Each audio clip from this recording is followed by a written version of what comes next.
Stage 4 మోకాళ్ల అరుగుదలకి నొప్పి లేకుండా కీళ్ల మార్పిడి ఆపరేషన్ చేయబడును. Doctor Ramesh Gajula, endoscopic spine ortho surgeon and pain physician, Panacea spine pain ortho and sleep centre, Uppal, Hyderabad.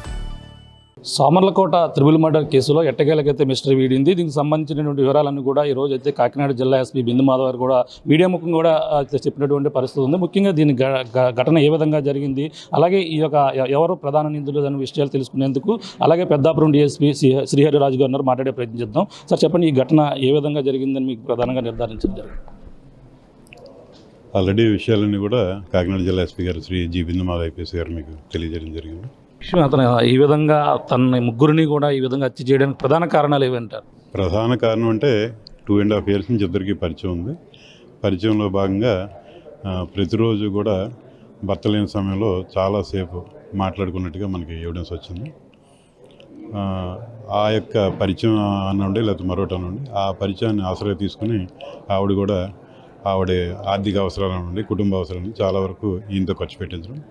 ఈయన ఏంటంటే ఒక దిగువ స్థాయి నుంచి, ఒక క్లీనర్ స్థాయి నుంచి కూడా డ్రైవర్ నుంచి ఒక లారీ ఓనర్ క్రమక్రమంగా ఎదుగుతున్నాడు. ఈయన ఈ ఖర్చు అంతటి కూడా మీకు తెలిసిన లారీ అని కానీ నెల వచ్చేసరికి ఈఎంఐలు కట్టాలి, ఇదంతా కూడా ఆయనకి స్తోమత మించి ఇవన్నీ కూడా ఖర్చులు పెరిగిపోవడం. అందులో భాగంగా చిన్న చిన్న తగులు ఈవిడికి, మాధురికి, సురేష్కి రావడం, అలాగే సురేష్కి భార్యకి రావడం, ఇవన్నీ కూడా జరగడంతో ఈ మధ్యకాలం అయితే కొంత తగులు అయితే స్టార్ట్ అయ్యింది. అంటే ప్రధానంగా అంటే మర్డర్ చేసిన తర్వాత అతను అక్కడ ఉన్నటువంటి వస్తువులు కూడా గోల్డ్ కూడా చోరీ చేసినట్టుగా తెలుస్తుంది. దేనికోసం ఆ విధంగా జరిగింది అంటే స్టార్టింగ్లో మాకు భర్త చెప్పారండి. భర్త చెప్పినప్పుడు వస్తువులు కనబడటం లేదు అని అంటే,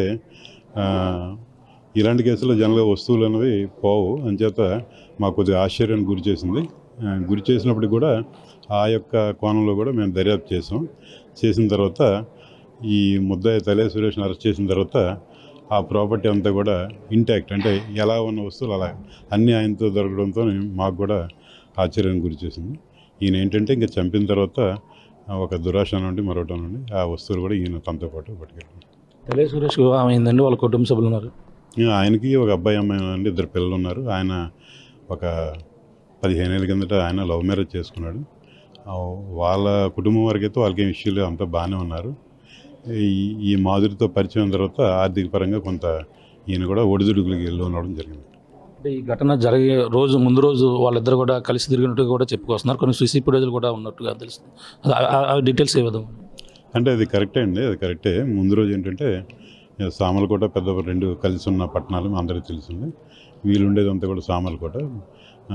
కారం మిల్లు ఆడించడానికి అని చెప్పేసి ఇద్దరు కూడా ఈ సురేష్ యొక్క బైక్ మీద ఇద్దరు కూడా ఊళ్ళో తిరగడం, కొద్దిగా బట్టలు అవి కొనుక్కోవడం, తర్వాత ఆ కారం మిల్లు ఆడించడం, ఆ గ్యాప్లో ఏంటంటే పార్కులో కూర్చోవడం, ఇవన్నీ కూడా జరిగింది. అన్ని ఫుటేజ్లు కూడా తీసుకోవడం జరిగింది. ఆ వివరాలు అయితే ఏవైతే ఉన్నాయో, ఫోటోలు ఏవైతే ఉన్నాయో అన్నీ కూడా గౌరవ న్యాయస్థానానికి తెలియపరచుకోండి. ఘటన సరిగ్గా ఎన్ని గంటల సమయంలో జరిగింది? ఆ ఘటన చేసేటప్పుడు అతను మద్యం కూడా సేవించేమని ఉన్నారు? అంటే మద్యం సేవించినట్టుగా మనకేం ఆధారాలు లేవండి. లాస్ట్ కాలు ఈ మాధురి నుంచి సురేష్కి 9:30 ప్రాంతంలో వచ్చిందండి. 10 నుంచి 20 నిమిషాల మధ్యలో కాలు ఉన్నాయి, 2 కాల్స్. ఆ కాల్లోనేమో ఆవిడ రమ్మని చెప్పడం జరిగింది. కాబట్టి ఈయనైతే 9:30 కాకుండా మా ఇన్వెస్టిగేషన్ ప్రకారం 11 దాటిందని అనుకుంటున్నామండి. 11 దాటింది, ఎందుకంటే ఆ ఏరియాలో మూవ్మెంట్ అది ఎక్కువ ఉంటుంది కాబట్టి 11 దాటిందో తెలియ ఉండొచ్చు. 3:30 లోపు అయిందని అనుకుంటున్నాను మాకున్న ఎవిడెన్స్ బట్టి. 11-3:30 ఈ మధ్యలో జరిగిందని భావిస్తున్నాను. అంటే ఇంత క్రూరంగా ముగ్గురిని కూడా చంపడానికి ప్రధాన కారణం ఏమి ఉండొచ్చు? అంటే ఆ ఇద్దరు తనతో గొడవ ఉంటే తనతో కూడా చూసుకోవాలి, చిన్నపిల్లలను కొట్టడానికి ప్రధాన కారణం ఏమి ఉండదు?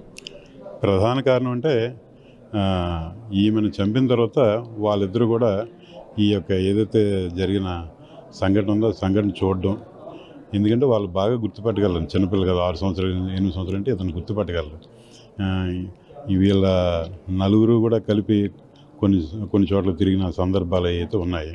ఆ దృష్టిలో పెట్టుకుని రేపొద్దున పోలీసులు కానీ, లేదా తండ్రి కానీ, లేకపోతే ఇంకెవరిని అడిగితే ఈ విషయం బయటకు వస్తుందనే ఉద్దేశంతో జరిగి ఉండడానికి అవకాశం.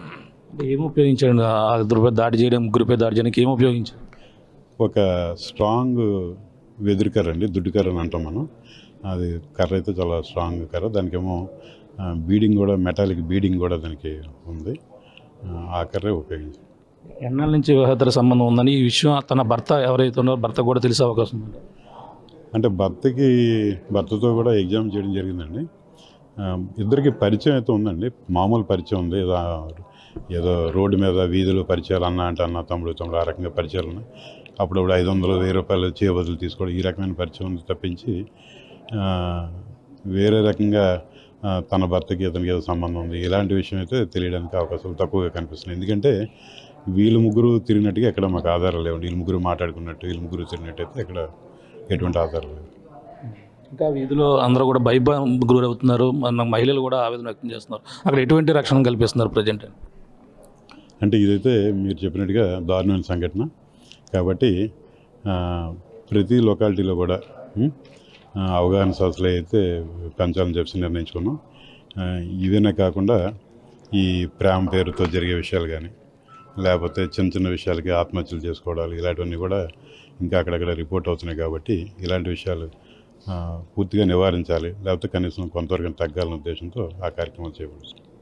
Thank you. ఇది పరిస్థితి. ప్రధానంగా ఏదైతే సోమలకోటలో జరిగినటువంటి త్రిబుల్ మర్డర్ కేసులో ఎట్టకేలకైతే పోలీసులు ఛేదించారు. దీనికి సంబంధించిన వివరాలు కూడా ఈరోజు అయితే చెప్పినటువంటి పరిస్థితి. వివాహేతర సంబంధమే దీనికి ప్రధాన కారణం. తను ఏదైతే ఇక్కడ వెళ్ళిన నేపథ్యంలో తనతో గొడవ పడుతున్న నేపథ్యంలో తనను కొట్టి ఈ నేపథ్యంలో తన పిల్లలు కూడా లేచిన నేపథ్యం మొత్తం ముగ్గురిపై కూడా దాడి చేసి ఈ విధంగా కర్రతో దాడి చేసిన తర్వాత తనైతే ఇంట్లో ఉన్నటువంటి వస్తువులు, తన ఒంటిలో ఉన్నటువంటి వస్తువులు కూడా పట్టుకుని పరారైనటువంటి పరిస్థితి. ఈ విధంగా పరారయ్యి తనైతే ఈ యొక్క దొంగలు ఈ విధంగా చేశారని క్రియేట్ చేసే ప్రయత్నం కూడా ఎవరైతే తాలే సురేష్ ఉన్నారో తాలే సురేష్ లారీ డ్రైవర్ కూడా ఈ విధంగా వ్యవహరించారు. ఈ నేపథ్యంలో అక్కడ నుంచి అర్ధరాత్రి సమయంలో ఘటన జరిగిన తర్వాత లారీపైనే వెళ్ళిపోతున్న నేపథ్యంలోనే సమీపంలోని సోమలకోటలో దగ్గర ఉన్నటువంటి అక్కడ షుగర్ ఫ్యాక్టరీ సమీపంలోనే లారీతో పాటు తన కూడా అదుపులో తీసుకుని అరెస్ట్ చేసినట్టుగా కూడా పోలీసులు చెప్తున్నారు. తన కాల్ డేటా చూసుకుంటే ఇప్పటివరకు కూడా తనతో 1000కి పైగా కాల్ సంభాషణలు అయితే చేసినట్టుగా పోలీసులు అయితే ఈ యొక్క సాంకేతిక పరిజ్ఞానం ఆధారంగా ఫోన్ ద్వారా కూడా ట్రాక్ చేసి తనైతే పట్టుకున్నటువంటి